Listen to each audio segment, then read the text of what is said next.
Donald Trump keeps screaming on social media that, he's not forcing Ukraine to admit that Crimea is Russian, or he's not forcing Ukraine to claim Crimea as Russian. He's not forcing Ukraine into anything. But President Zelensky's unwillingness to even consider to surrender Crimea to Russia under international law is making it very difficult for negotiations. So if you're not saying that you want to force Ukraine into surrendering Crimea, then why are you even talking about Crimea, and why does it matter what President Zelensky says about never willing to surrender Crimea to Russians? And Ben Shapiro pointed that out too, because he was actually quite staunch on Trump's actions and his admin's actions.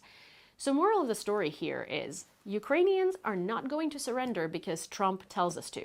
Ukrainians are not going to surrender because Putin bombs us. Ukrainians are not going to surrender, period. If America decides to stop helping us altogether, and if Trump, which honestly I really want the Trump admin to exit these negotiations because they have not been making them any better or keeping them in line, they have just been making them much worse. And the bombardment of Ukraine too, and literally giving Putin what he wants, but I digress. If the US pulls out of supporting Ukraine altogether, Ukraine is not going to fall. Ukraine's going to keep fighting, as we have been fighting before we received our first package of American support in about June or July. So that was 3 months after the full-scale invasion. Before that, we were fighting with, old resurrected Soviet weapons, and somehow we stood our ground.